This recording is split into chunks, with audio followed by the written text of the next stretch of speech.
Estimados alumnos, sean ustedes bienvenidos a nuestra clase de Introducción al Estudio del Derecho. Recuerden que estamos en la semana número 12 y bueno, en esta semana vamos a abordar el tema del Estado y el Derecho para que tengamos más claro hacia qué objetivo nos vamos a enfocar. Es que ustedes comprendan la naturaleza del Estado. Esto implica los elementos que lo conforman, así como que ustedes puedan distinguir la diferencia entre el poder soberano, poder público y el gobierno. Igualmente, ¿qué relación ya hay entre el Estado y el derecho desde una perspectiva constitucional y teórica, como lo tienen ahí en la pantalla? Recuerden que si tienen alguna duda, alguna pregunta, por favor, váyanla mencionando a través del chat de nuestra plataforma, pues para que podamos ir leyendo sus comentarios o escuchando sus aportaciones. Bueno, pues vamos a empezar entonces esta sesión, ¿ok? Entonces vamos a tener el concepto de Estado. Probablemente este concepto, si ya llevaron derecho constitucional, lo han de haber abordado y lo vamos a retomar, ¿ok? El Estado, digamos, políticamente hablando, es una organización jurídica, es una disposición de varias estructuras jurídicas o de varias instituciones jurídicas, pero también de varias instituciones políticas, ¿ok? Y que necesariamente para que el Estado exista necesita de un elemento importante que es el territorio, como lo ves ahí en la pantalla. Asimismo, también de otro elemento muy indispensable que es la población y políticamente, pues también de un poder soberano que regule a ese territorio y a esa población, ¿ok?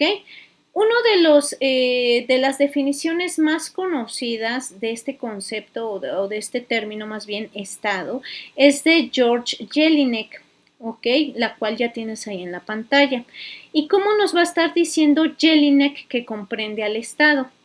Jelinek nos dice que el Estado es una corporación territorial, es decir, una porción de territorio específica, eso es a lo que se refiere Jelinek, y que ese territorio está previsto de un poder específico de mando originario, es decir, un poder que exclusivamente va a administrar, por así decirlo, el territorio, ¿ok? Entonces vamos a tener esta definición y bueno, ahora, de esta definición nosotros vamos a poder desprender, como lo ves aquí, tres elementos que son esenciales y esto te lo voy a subrayar. Tres elementos esenciales de esa definición que ahorita abordamos. ¿Cuáles van a ser esas cuestiones esenciales? Pues bueno, va a ser la corporación, ¿ok? Es decir, una comunidad que está organizada, que podríamos entenderla como la famosa población, ¿ok? Traducido, digamos, en palabras simples. Una territorialidad, es decir, un espacio específico al que denominamos territorio, ¿ok? Y también vamos a tener la característica de que hay un poder de mando originario, es decir, el elemento de la soberanía. Esos tres elementos esenciales nosotros los podemos distinguir y son elementos esenciales sin los cuales pues ningún Estado puede existir, ¿ok? Ahora, dentro de nuestro derecho mexicano, toda esta definición tiene una fundamentación, es decir, ¿está previsto en alguna norma esta definición de Estado? La respuesta es sí, ¿ok? Está dispuesta en varios artículos de nuestra Constitución.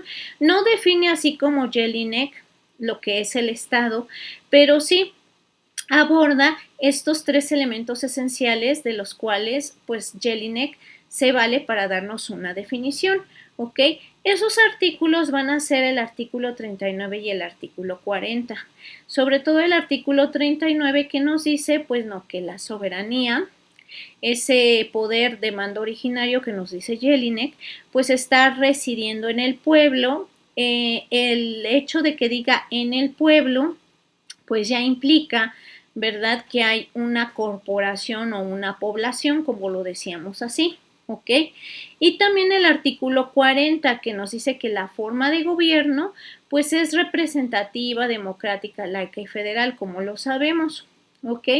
Entonces, eso también refuerza la cuestión de que, bueno, vamos a tener un poder de mando originario en un territorio específico y que, bueno, va a ser dispuesto, por así decirlo, de acuerdo a una comunidad organizada, entiéndase, pues decidido de acuerdo a lo que determine la población, ¿ok? Ahora, tenemos que considerar que este concepto de Estado y algunos otros más que pudiéramos nosotros encontrar en algunos textos teóricos, por así decirlo, nos ayudan a saber, bueno, que el Estado, además de que es una definición bastante antigua, es un término bastante antiguo, data más o menos del siglo XV la determinación del Estado, a partir de Jean Bodin, de Juan Bodino, pues él determina, bueno, que los estados, es decir, esas porciones de territorio, pues determinan todos estos tres elementos, la población, la soberanía, un mando originario, etcétera, y que todos esos territorios tienen eso en común, ¿ok? A partir de esa época hasta nuestros días se utiliza la palabra Estado para justificar la existencia de un mando originario o de un orden jurídico, la legitimación de ese orden jurídico o de ese poder, legitimación pues o aceptación que la población dispone para poderse organizar y estructurar de manera armoniosa y que bueno se plasma esa legitimidad en una estructura constitucional, estructura que hasta nuestros días, pues bueno, está dentro de nuestra constitución, ¿ok? Entonces este apartado es muy necesario que lo tomemos en cuenta. Ahora, fíjate muy bien, vamos a ir abordando esos elementos esenciales, dentro de los cuales te decíamos hace ratito con la definición de Jelinek que tenemos 3 en total. ¿Ok? ¿Cuáles van a ser esos 3 elementos? Pues bueno, va a ser el pueblo, el territorio y el gobierno o el poder de mando originario que nos dice Jelinek. ¿Ok? Y vamos a ir nosotros ahorita analizando de manera muy genérica cada uno de esos 3 elementos. ¿Ok? Obvio, de manera muy genérica, pero profundizando en lo más importante. ¿Vale? Recuerda que si tienes alguna duda, alguna pregunta, pues vémelo comentando a través de la plataforma para que yo lo pueda ir revisando tus comentarios y que, bueno, lo podamos visualizar. ¿Ok? Bueno. El primer elemento, la población, el pueblo, la gente que está dentro, si lo vemos desde nuestra perspectiva, que está dentro de nuestra bella República Mexicana. Pues bueno, vamos a tener que considerar, ¿ok? Que ese pueblo es el conjunto de personas, todas las personas físicas como tú y como yo, que habitan de manera permanente en nuestro territorio mexicano o en el territorio del estado del que se trate, ¿ok? Porque este elemento de pueblo lo tienen todos los estados, Estados Unidos, Francia, etcétera. Todos esos países o estados que conforman el globo terráqueo, 193, 194, pues bueno, tienen este elemento que es el pueblo, esas personas físicas que están específicamente en esa porción geográfica que se entiende pues como el país del cual estemos tratando o estemos analizando. ¿Ok? Esas personas van a estar sujetas a un orden jurídico, entiéndase a unas leyes, a normas jurídicas que ya hemos estado nosotros analizando en alguna de las sesiones. ¿Ok? Y bueno, ¿en qué se fundamenta precisamente que exista ese pueblo o en dónde está mencionado dentro de nuestra constitución este elemento? Pues bueno, está mencionado, como decíamos hace rato, en el artículo 39 de nuestra constitución, en donde nos dice que la soberanía nacional reside esencial y originariamente en el pueblo. ¿Por qué? Porque el pueblo es uno de los elementos más importantes para que exista el Estado. y el secundario podríamos decirlo el territorio, y que ya teniendo esas dos, digamos de manera independiente, cada pueblo en ese territorio puede decidir cómo estructurarse o cómo organizarse, lo cual le da soberanía o independencia, por así decirlo, ¿ok? Entonces, esta parte súper indispensable que la tomemos en cuenta, ¿ok? Ahora, muchas veces usamos de manera indistinta términos o palabras, ¿ok? Es muy normal en el lenguaje mexicano y usamos de manera indistinta pueblo y población, pero no es lo mismo, ¿ok? El pueblo implica, pues sí, las personas que van a tener un vínculo jurídico en función de la nacionalidad que tienen, y ese pueblo tiene la capacidad de poder participar políticamente, ¿ok? De poder participar políticamente. ¿En qué? Pues en la actividad pública del país, entiéndase. Esas personas que pueden participar políticamente pues son los ciudadanos mexicanos, es decir, todas las personas mexicanos, es decir, como decíamos, las personas mayores de 18 años, pues forman parte de ese pueblo y son mexicanos y están ahí vinculados nacionalmente. A través de su nacionalidad tienen ese vínculo jurídico con el Estado mexicano, ¿ok? Entonces, esa parte es muy necesaria.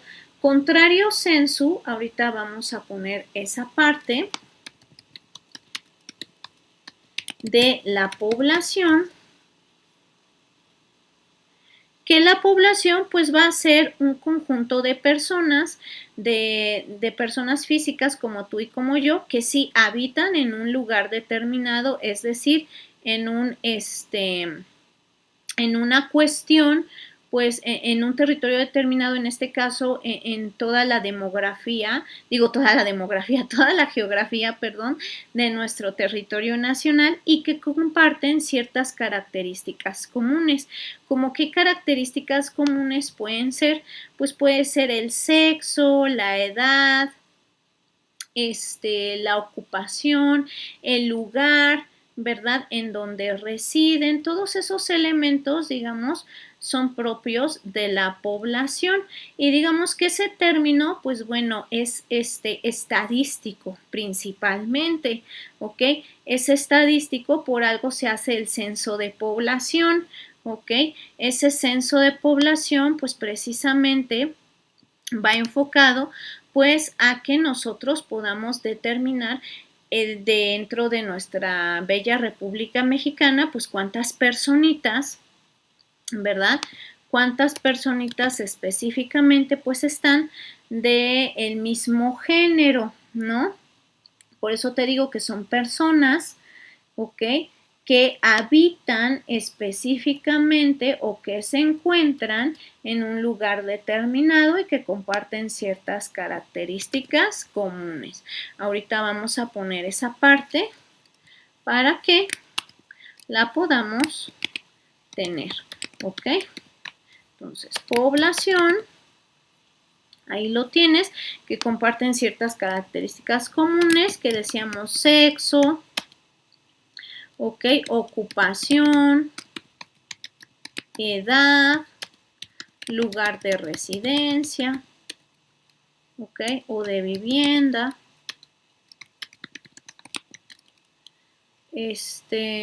Bueno, ocupación o empleo, ¿verdad? Entre muchos otros, ¿ok? Que serían, o inclusive el idioma, la preparación o nivel de estudios, por ejemplo, ¿ok? Entonces, si te fijas, son dos términos totalmente diferentes, ¿ok? Entonces, para que también lo tengamos muy determinado, ¿ok? Inclusive también, pues podemos ver la nacionalidad, ¿ok? Porque también gracias a ese censo de población del cual estamos hablando, pues podemos saber exactamente cuántos mexicanos hay y cuántos extranjeros hay en nuestro país, si están legalmente en nuestro país, pues bueno, de qué género son, de dónde provienen, en dónde residen, a qué se ocupan, sí, a qué se ocupan o se dedican, si vienen aquí con motivo de estudios, de trabajo, etcétera. ¿Ok? Entonces, si te fijas, son dos términos totalmente diferentes. En la población no me interesa tanto saber si son mayores o menores de edad, si participan o no participan en la vida política, contrario al pueblo, que sí nos interesa esa parte. ¿Ok? Entonces, vamos a avanzar un poquito más. Avanzamos. ¿Ok? Entonces, como nos dice nuestra Constitución, ese pueblo, esas personas físicas, mayoritariamente de 18 años en adelante, pues bueno, van a ser los titulares o aquellos que van a estructurar esa independencia o esa facilidad de que el país sea independiente y bueno, son parte activa de la economía de nuestro país, sin lugar a dudas, porque somos todos los que estudiamos y trabajamos y generamos economía en nuestro país, pero también legitimamos al poder público. ¿Por qué? Porque al participar ciudadanamente hablando o políticamente hablando, pues bueno, a través de nuestro voto legitimamos a las personas que nos van a representar o que nos van a gobernar, si lo queremos ver en palabras simples. Y esto da origen a un Estado democrático, como lo tenemos nosotros establecido en nuestra Constitución, o da sentido al tipo de gobierno, al tipo y a la forma de gobierno bajo la cual nos estamos rigiendo, que decíamos hace rato, una república democrática representativa laica federal. ¿Ok? Ahora vámonos al otro elemento, al elemento número 2, que también es importantísimo. Si ya hay un pueblo que se va a establecer en un lugar determinado, bueno, ese lugar determinado, para que pueda existir cualquier estado, cualquier país, se va a denominar territorio. ¿Ok? Entonces, ese territorio, ¿cómo lo vamos a definir? Es un espacio geográfico, un espacio físico, es decir, yo puedo corroborar que existe. Y sobre ese espacio geográfico, ¿ok? El Estado ejerce su poder soberano. Por eso es importante en el ámbito espacial de validez de las normas saber específicamente qué territorio abarca nuestra República Mexicana, porque más allá de esas fronteras que ya no son México, pues ya espacial o territorialmente hablando, si lo quieres ver así, pues las leyes mexicanas no aplican, salvo ciertas excepciones, como bien me lo dijeron en esa sesión, las embajadas serían esa excepción, pues sí, porque la embajada, digamos, es digamos, una excepción a esa territorialidad o validez territorial de las normas, porque la embajada es una representación pequeñita de nuestro territorio nacional en otro país. Y bueno, ahí se aplican las leyes y la protección del Estado mexicano para los mexicanos que así lo necesiten. Pero más allá de esas fronteras o de ese pedacito que es la embajada, pues nuestras leyes mexicanas no se pueden aplicar. No tenemos esa independencia para poderlas aplicar en cualquier territorio. Solamente están limitadas al territorio en donde fueron creadas esas leyes, entiéndase pues en nuestro territorio mexicano. Por eso este elemento también es muy importante tanto para la validez de las normas como para su aplicación, como para también comprender lo que implica un estado o un país. ¿Ok? Ahora, nuestra fundamentación de este elemento tan importante como el territorio, ¿en dónde está? Pues bueno, está dispuesto en el artículo 42 también de tu Constitución. En este artículo 42 nos dice, bueno, que nuestro territorio nacional pues va a comprender ese suelo, subsuelo, espacio aéreo, mar territorial y plataforma continental. ¿Ok? La plataforma continental que, bueno, también es parte de nuestro territorio nacional. ¿Ok? Y se basa en que el territorio de nuestro país no solamente es físico o geográfico, por así decirlo, es decir, solo el suelo y el subsuelo. ¿ok? Sino que también se basa por la geografía que conforma nuestra República Mexicana, pues también abarca el territorio marítimo o esos mares, el Golfo de México, el Océano Pacífico que tenemos a los lados y también el espacio aéreo, ¿ok? Obviamente habrá países que no tengan el territorio marítimo, pero sí el apartado terrestre y aéreo. No tendrán el marítimo porque a lo mejor por geografía pues no tienen océanos en conjunto como nuestra bella República Mexicana, ¿ok? Pero en determinado momento habrá la mayoría de los países que no son tan favorecidos marítimamente como el nuestro, pues sí tienen un espacio terrestre y un espacio aéreo, y ahí es en donde también aplican nuestras leyes nacionales. Por algo también, bueno, tenemos una ley de navegación, por algo también tenemos una ley de aviación civil, ¿ok? Porque pues hay que regular de manera legal pues bueno, la autorización de las matrículas de los barcos, de las matrículas de los aviones, en qué millas marítimas y aéreas, pues se entiende que están en territorio nacional, y aunque el avioncito vaya en el aire o el barquito vaya en el mar, sí o sí, pues se tienen que cumplir la normatividad legal de nuestro país. ¿Por qué? Porque están navegando o están volando sobre territorio nacional, ¿ok? Entonces, esa parte es muy importante, ¿ok?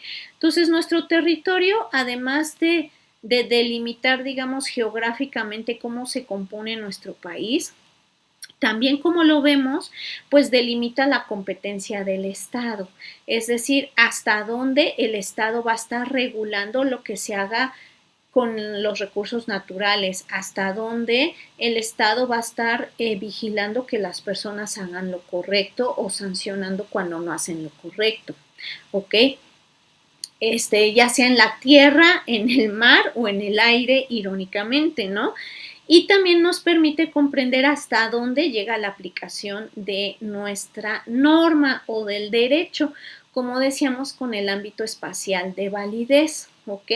Y también nos define es el territorio nacional, hasta dónde llega la jurisdicción, es decir, la posibilidad de las autoridades de ejercer sus funciones en territorio nacional, e igualmente hasta dónde llega su independencia o su autonomía para ejercer esas funciones a favor del Estado y a favor de la población, que es lo que sería la famosa soberanía, bueno, vista o proyectada con el apoyo de las funciones que realizan nuestras autoridades, ya sea la policía, el ejército, la marina, los jueces, ¿ok? ¿Hasta dónde pueden llegar sus funciones? Pues para ordenar o apoyar a la población cuando así se requiera. Recuerda que si tienes alguna duda, alguna pregunta, pues adelante. Por favor, vémelo mencionando dentro del chat. Vamos a ir monitoreando nuestra plataforma para validar que todo va bien. Ok, excelente. Ok, pues bueno, entonces vamos a ver otra parte. Ok, en este caso, el tercer elemento que decíamos hace rato, ¿verdad? Ese tercer elemento, pues es específicamente el gobierno, ¿ok? El gobierno, como lo ves aquí, ¿ok? ¿Cómo vamos a definir ese gobierno? Bueno, el gobierno es la organización mediante la cual el Estado puede ejercer ese poder hacia la población y hacia su territorio, como lo decíamos hace rato. ¿Ok?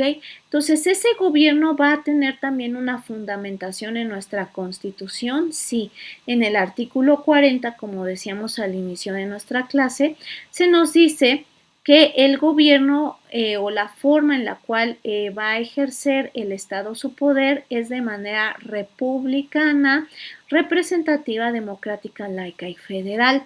¿Ok? Una perspectiva bastante importante e histórica, pues bueno, para nuestro país, ¿no? En una república que está representando a través de ciertas personas, ciertos personajes, los tres poderes que pueden ejercer funciones en beneficio de la población de manera democrática, pues esas personas en esos tres poderes son seleccionados por la población laica, porque bueno, ya no existe la relación o la dependencia iglesia-estado, ¿no? E inclusive, bueno, se puede profesar la religión que uno desee, no necesariamente la católica es obligatoria como en otras constituciones que se establecía. Por ejemplo, en 1836 sí o sí debías de ser católico. Si tenías otra religión, pues hasta inclusive podías perder la nacionalidad mexicana y se te podían embargar tus bienes, pues toda vez de que no estabas ni siquiera adquiriendo y profesando la religión única y exclusiva y la oficial del país, ¿no? Ahora ya no se tienen esos extremos. Y bueno, de manera federal, porque bueno, todos los estados se unen en una federación en función de ese pacto federal para el ejercicio adecuado de los tres poderes, ¿no? Y también vamos a tener la fundamentación del artículo 49 de nuestra Constitución, en donde, bueno, para efectos de esta forma de representación, pues se decide también la división de poderes, los tres poderes que ya sabemos, ejecutivo, legislativo y judicial. Acuérdate que el ejecutivo, como lo dice aquí, ejecuta las normas jurídicas o las leyes, ¿ok? Las normas jurídicas o leyes, ¿ok? El legislativo, pues ya sabes, crea las normas jurídicas o las leyes, y el judicial valida la aplicación correcta de las normas jurídicas y su interpretación en determinado momento, ¿ok? Entonces tenemos esa división bastante importante, cada uno de esos tres poderes con funciones muy concretas, muy específicas, con la necesidad, como lo decía Montesquieu y Rousseau en su momento, de que estén esos tres poderes previstos, pero sin que se esté acaparando esas tres funciones que indistintamente cualquier gobierno pudiera llegar a realizar, sin que esas tres funciones se estén, digamos, monopolizando en una sola persona, sino que se estén repartiendo esos tres poderes en tantas personas como sea necesario para ejercer esos roles de manera más objetiva y favorecedora hacia la población. ¿Ok? Ahora, el gobierno, la necesidad de que también exista ¿cómo decirlo? Este tercer elemento, porque es un elemento que decíamos también es importante. Bueno, la motivación es que permite materializar ese mando de poder único que nos decía Jelinek, a través del cual pues se van a estar ejecutando las normas jurídicas, principalmente como veíamos a través del poder ejecutivo y las autoridades que emanan de esa administración pública, y que la división de estos tres poderes nos garantiza un orden social adecuado. Cada uno tiene una función en específica, también ordenadamente, para que a su vez cada uno de ellos ejerza las funciones respectivas y permitan el tan anhelado orden social. Entonces, como podemos nosotros observar, es un elemento bastante indispensable, sin el cual tampoco podría haber independencia. ¿Por qué? Porque alguien más, como sucedió históricamente hablando con nuestro país, al no tener esa posibilidad de establecer una forma de gobierno propia, pues nos vimos en la necesidad de aceptar la que nos fue impuesta en determinado momento. ¿Ok? Entonces, este es un elemento bastante importante porque permite la independencia o la decisión autónoma hoy en día de nuestro país de establecer la forma de gobierno que mejor nos corresponde y de estructurarlo y ejercerlo con base en esos tres poderes de manera autónoma, sin que ningún otro país se entrometa en esa disposición. Ahora, vámonos rápidamente al siguiente tema, No sin antes recordarte que si tienes alguna duda, alguna pregunta, pues está abierto el chat de nuestra plataforma, ¿va? Pues bueno, nos vamos a la parte del poder soberano, poder público y el gobierno, ¿ok? Para que, como decíamos en el objetivo, pues podamos distinguir qué hay entre el poder soberano y el poder público, qué diferencias hay, para que no confundamos o usemos de manera indistinta esos términos, ¿ok? El primero de ellos que vamos a abordar es el poder soberano. ¿Cómo lo vamos a definir? Es un poder que está por encima de cualquier poder. Digamos, es el poder originario e independiente que tiene cualquier país. Y México, pues bueno, no es la excepción. ¿En dónde está ese poder supremo determinado? Una vez más en el artículo 39. ¿Y cómo se denomina ese poder soberano? Pues precisamente como soberanía. Y recuerda que reside en el pueblo y que es inalienable e imprescriptible, es decir, no la podemos ceder ni por el no ejercer esa soberanía, pues prescribe o caduca el derecho de poderla ejercer. No, es un poder que está por encima de cualquier otro poder que se pudiera ejercer en contra de nuestro propio Estado. Es un poder que nos permite autonomía e independencia y que se entiende que es propio y exclusivo del Estado. ¿Por qué? Porque nuestro país tiene esos tres elementos que decíamos hace rato: territorio, población y gobierno, que le permiten traducirse en ese poder originario que le permite organizarse, estructurarse y ordenarse jurídica, sobre todo, y socialmente. ¿Ok? Ahora, es una característica, o sea, las características, perdón, que tiene esta soberanía va a ser que es supremo, no hay un poder por encima de esta soberanía. Nos permite tener independencia, como decíamos hace rato, y se origina de la existencia de esos tres elementos que veíamos hace rato. Originario, porque se desencadena de la existencia de un territorio, población y gobierno. Grábatelo muy bien, ¿ok? Juan Bodino, como decíamos, o Jean Bodin, define a ese poder soberano como el poder absoluto y perpetuo de una república. Es decir, ese poder absoluto y perpetuo que tiene una porción de Estado determinada, ¿ok? Juan Bodino se da cuenta de que todos esos territorios que en un inicio eran feudos y después se les conoció como reinos, y que cada reino era diferente y exclusivo en su forma de gobernar, pues bueno, se dio cuenta que cada uno de ellos era soberano, es decir, absoluto, independiente, un territorio o un reino respecto del otro, con características muy comunes: un territorio, un gobierno, una población, pero cada uno de ellos totalmente independiente de la forma en la cual se iban a estructurar y a ordenar política, jurídica y socialmente hablando. ¿Ok? Una perspectiva, como te digo, muy visionaria para el siglo XV, pero bueno, cuya trascendencia pues es enorme hasta nuestros días, pues, esa perspectiva que vio Juan Bodin en ese siglo XV.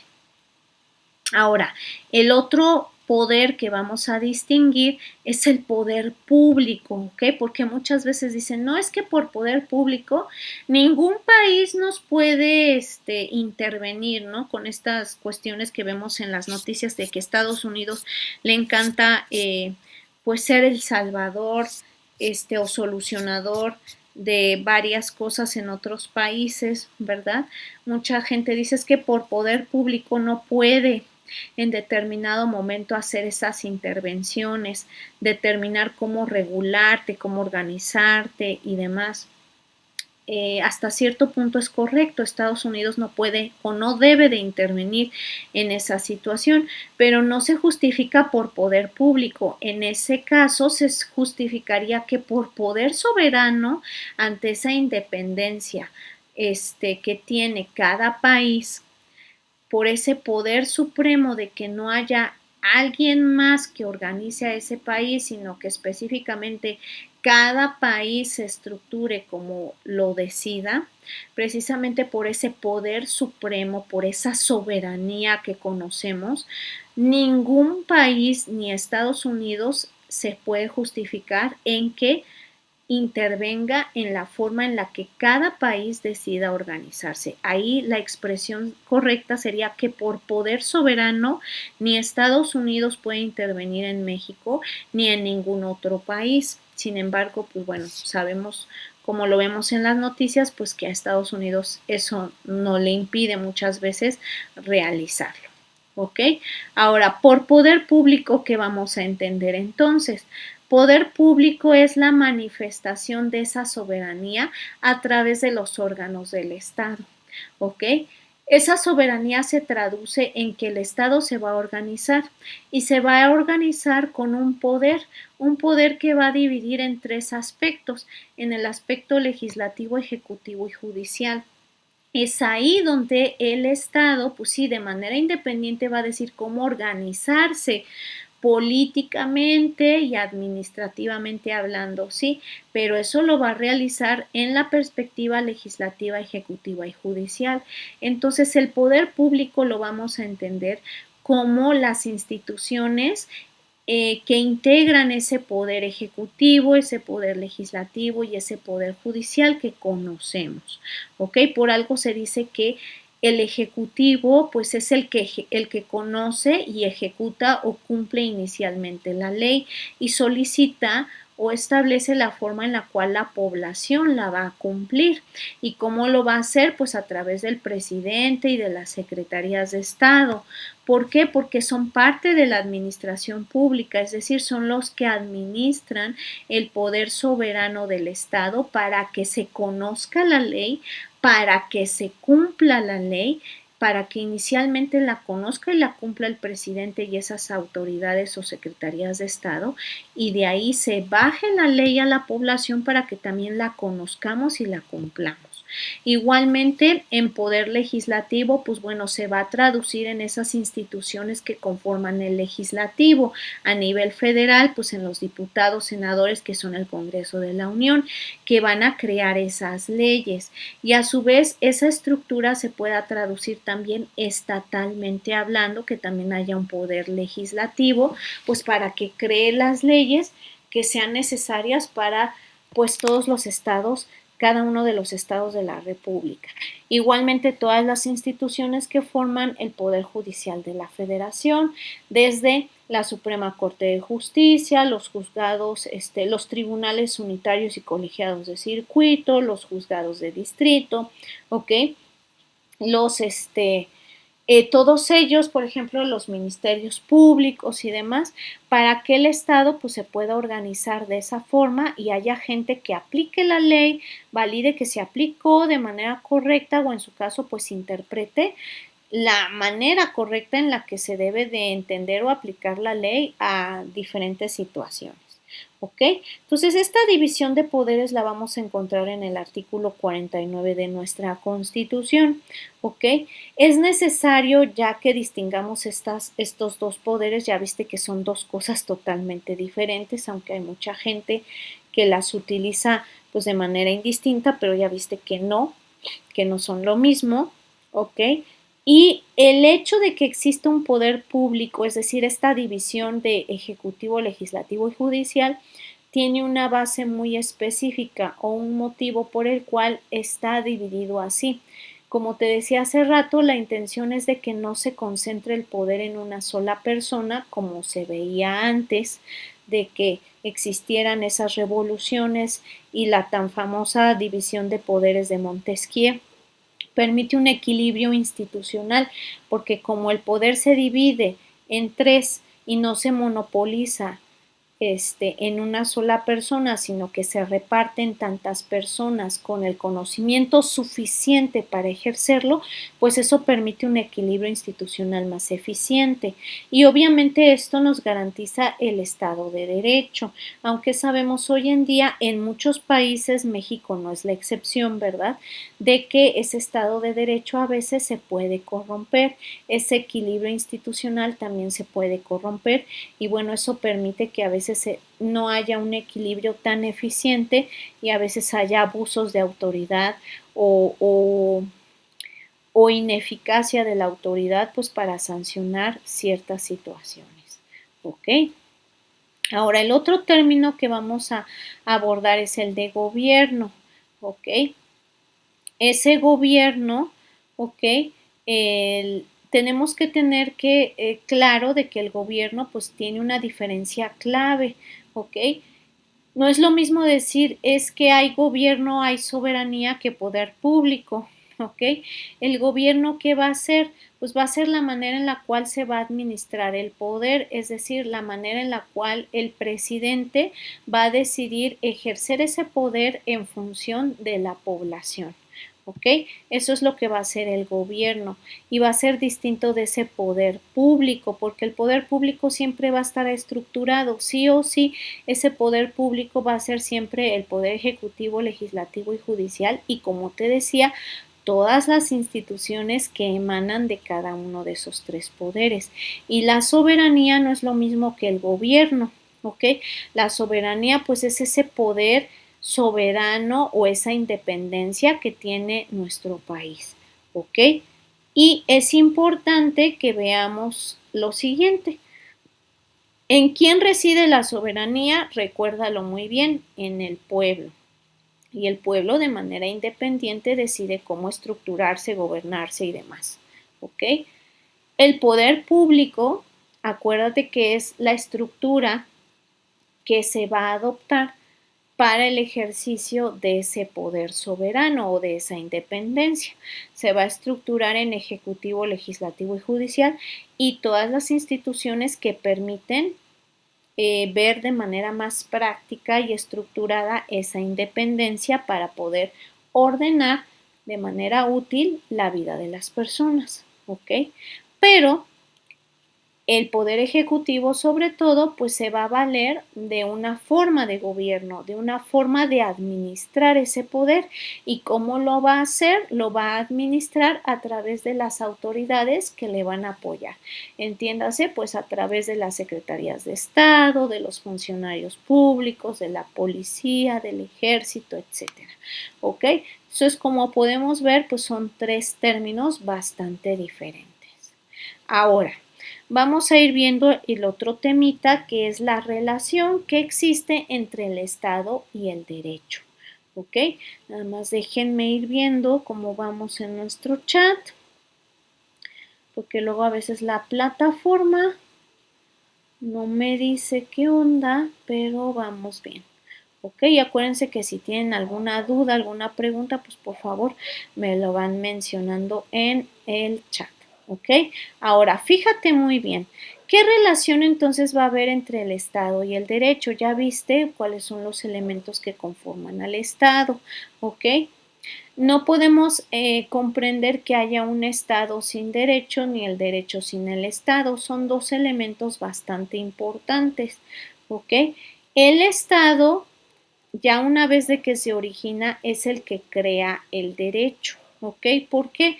Porque ya una vez de que la población se estructura y decide quién va a ser su poder ejecutivo, legislativo y judicial, entonces a través del legislativo se pueden crear las normas.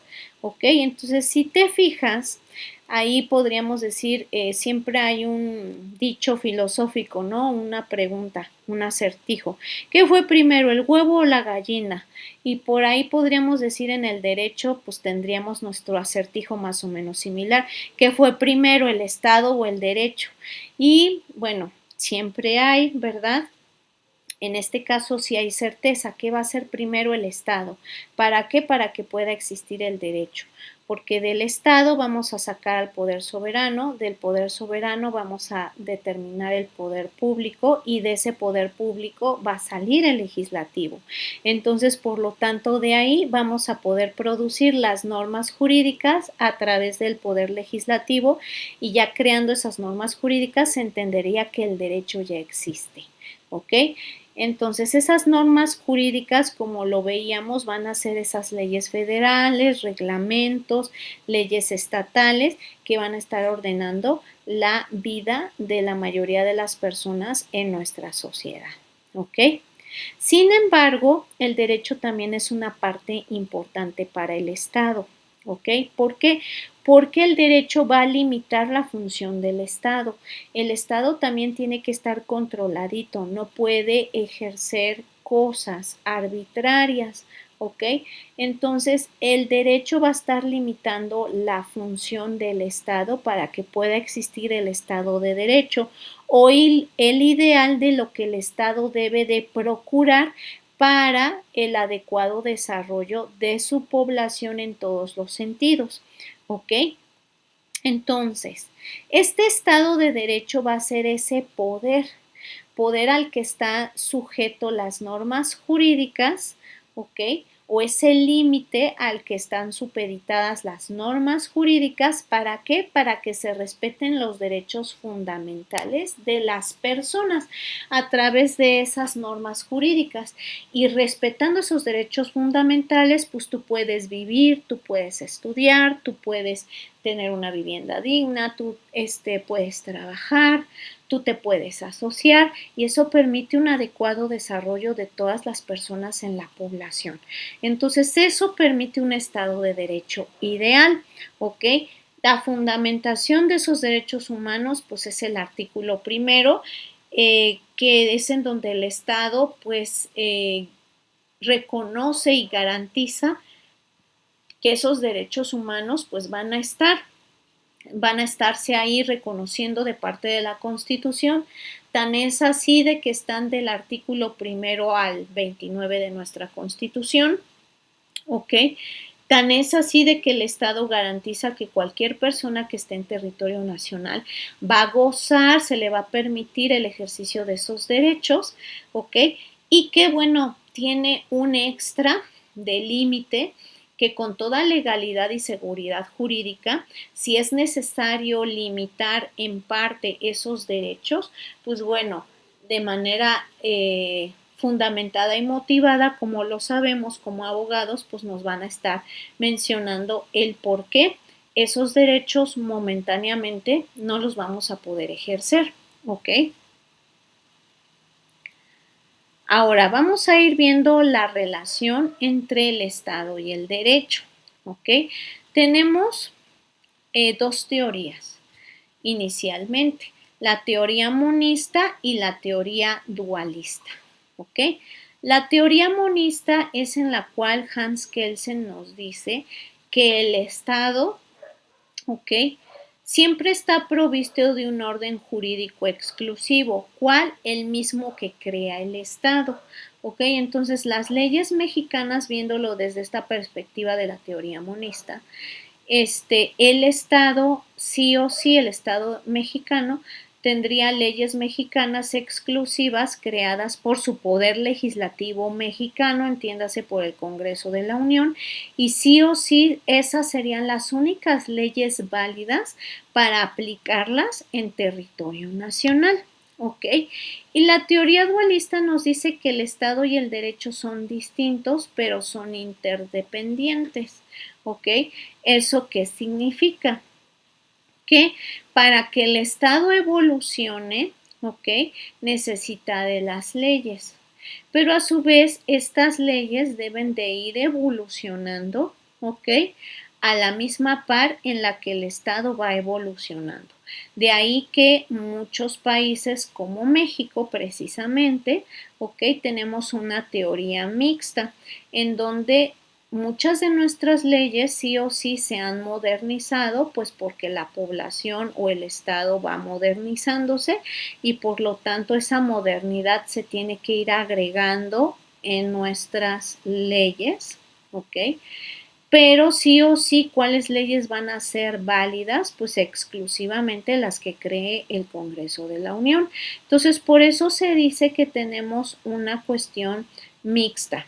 Tanto la teoría monista, que dice solo las leyes que crea el Congreso de la Unión son exclusivas para el Estado y son aplicables en el Estado, entiéndase para México, pero también dualistamente deben de evolucionar por esa interdependencia, ¿no? O sea, yo no puedo legislar o regular más bien las conductas de las personas con la Constitución de 1836 cuando es más que obvio que la sociedad ya no es igual a la de 1800 a la del año 2026.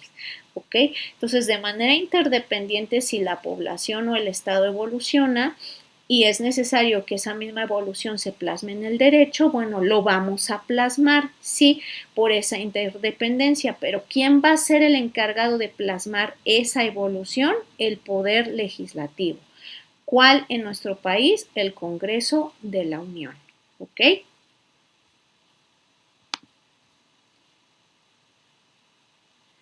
Esto que nos permite, ¿ok? Esta relación entre el Estado y el derecho que nos permite que no haya arbitrariedades, como vemos, el Estado es necesario que exista para que exista el derecho, pero también el derecho es necesario que vaya limitando lo que puede hacer el Estado, inclusive vaya reflejando la evolución que se da en la población del Estado para evitar esas arbitrariedades. También es necesaria esa relación para garantizar, como decíamos hace rato, los derechos fundamentales y el adecuado desarrollo de la población, pero también legitimar el poder político o el poder público, es decir, la existencia de esos tres poderes, del famoso poder ejecutivo, legislativo y judicial. ¿Ok? Entonces, como podemos ver, este temita es bastante importante y de trascendencia para nuestra materia. Bueno, porque el Estado es indispensable para la generación de las normas jurídicas, pero también el Estado se valida a través de la existencia de esos elementos que vimos ahorita en la sesión, del famoso territorio, población y del gobierno.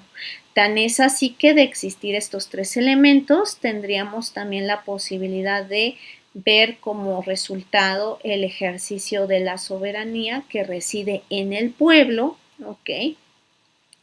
Y que bueno, a través de ese pueblo podemos determinar el poder público, que son los órganos o la estructura que va a tener el Estado para la creación de las leyes, la ejecución de las leyes, la validación de esa aplicación de las leyes, que serían ejecutivo, legislativo y judicial, que ya dijimos, y también la posibilidad de administrar de manera eficiente el poder, pues como lo decida el poder ejecutivo, pero también ir regulando y limitando el poder del Estado hacia su población y también hacia la forma en la que se puede relacionar con otros países. ¿Ok? Entonces, esta parte es clave, inclusive también recordemos para el ámbito de validez de las normas, también es importante que lo entendamos. ¿Ok? Si hasta aquí tienen alguna duda, alguna pregunta, pues por favor váyanmelo mencionando en la plataforma para que lo podamos abordar. Hasta aquí llegaría nuestro tema de esta semana número 12, ¿ok? Y ahorita en breve vamos a mencionar cuál sería su actividad.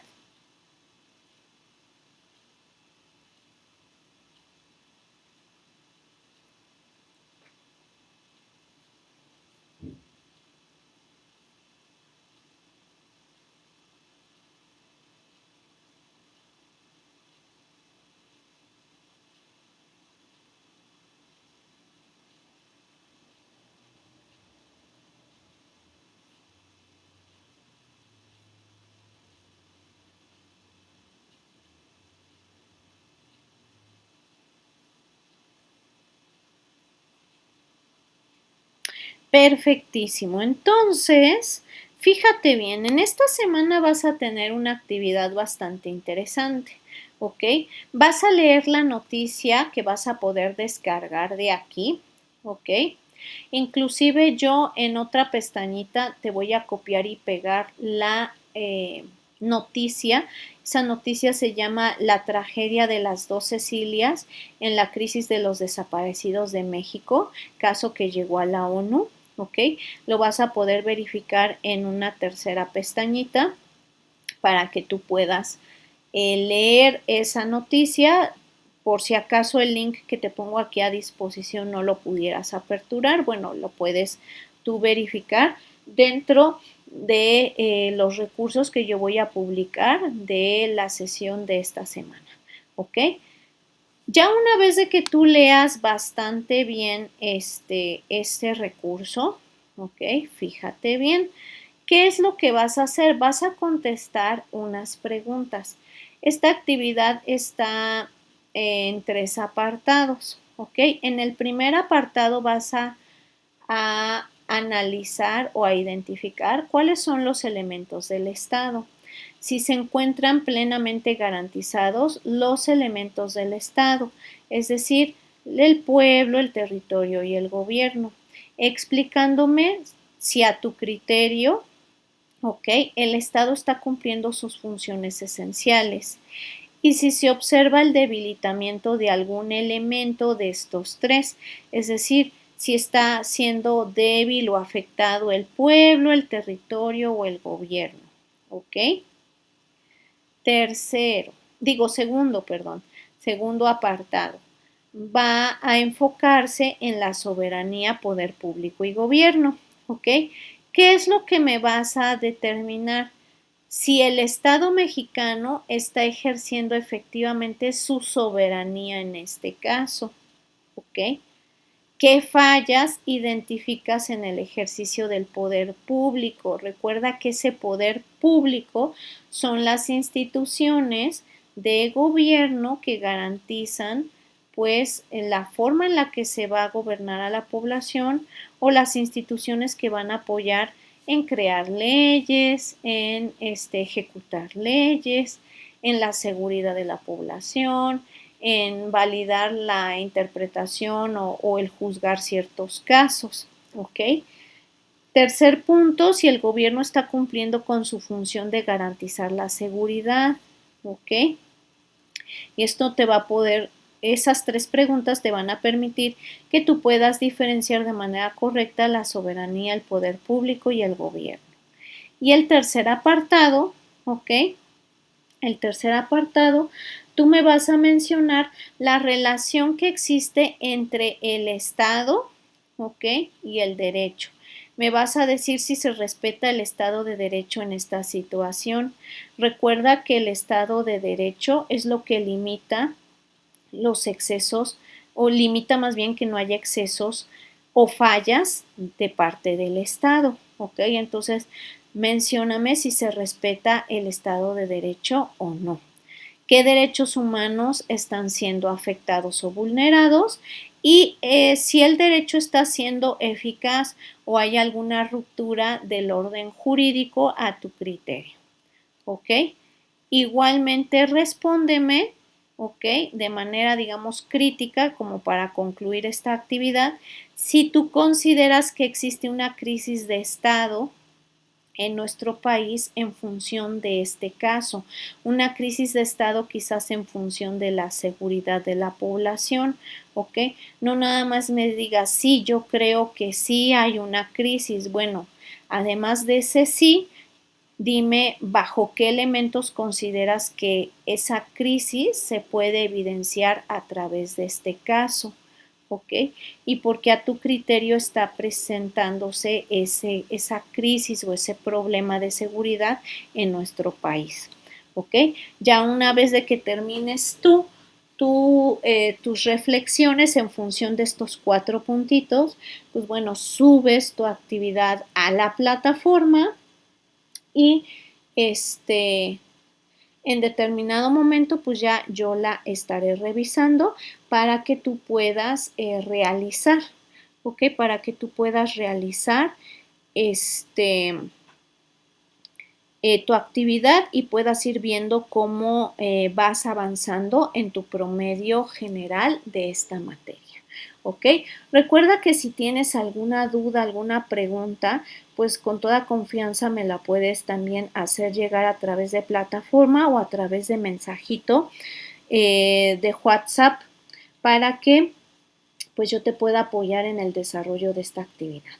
¿Ok? Nosotros estaremos desarrollando nuestra siguiente clase. Déjame ir revisando por acá. Estaremos realizando nuestra siguiente clase el 16 de abril, ¿ok? El 16 de abril para que lo tomes muy en cuenta. El 16 de abril estaremos abordando otro tema que ahorita te voy a decir, te voy a adelantar más bien de una vez cuál es el tema que vamos a desarrollar. Ese tema que vamos a desarrollar son los criterios de clasificación de las normas jurídicas, un tema bastante sencillito, sería con el que vamos a cerrar nuestra sesión, ¿ok? Nuestro curso de temas, por así decirlo. Nuestra semana número 13 sería la última semana de clases que tendríamos y ya a partir de esa semana en adelante, pues estaríamos en posibilidades de realizar nuestro examen. Recuerda que nuestro cierre de examen es el día, o nuestro cierre de curso es el día 21. ¿Ok? El día 21 de abril, entonces en esa semana, la semana del 13 de abril, no estarías realizando una actividad en sí, ¿ok? Una actividad fuerte, es decir, de entrega, pero sí te la estaría dando como de cajón para que puedas empezar a revisar todos los temas y puedas empezar a estudiar para preparar tu examen. El examen final yo lo voy a estar activando a partir del miércoles 15 y va a cerrar hasta el martes 21 va a estar cerrando el examen para que yo pueda realizar el cierre de la materia y tú puedas revisar específicamente tu calificación, ¿ok? Entonces, para que también lo tomen en cuenta, ¿vale? Entonces, cuídense mucho, por favor, y continuamos pendientes en plataforma de su desarrollo, ¿ok? Nos vemos y muchísimas gracias por conectarse. Hasta luego.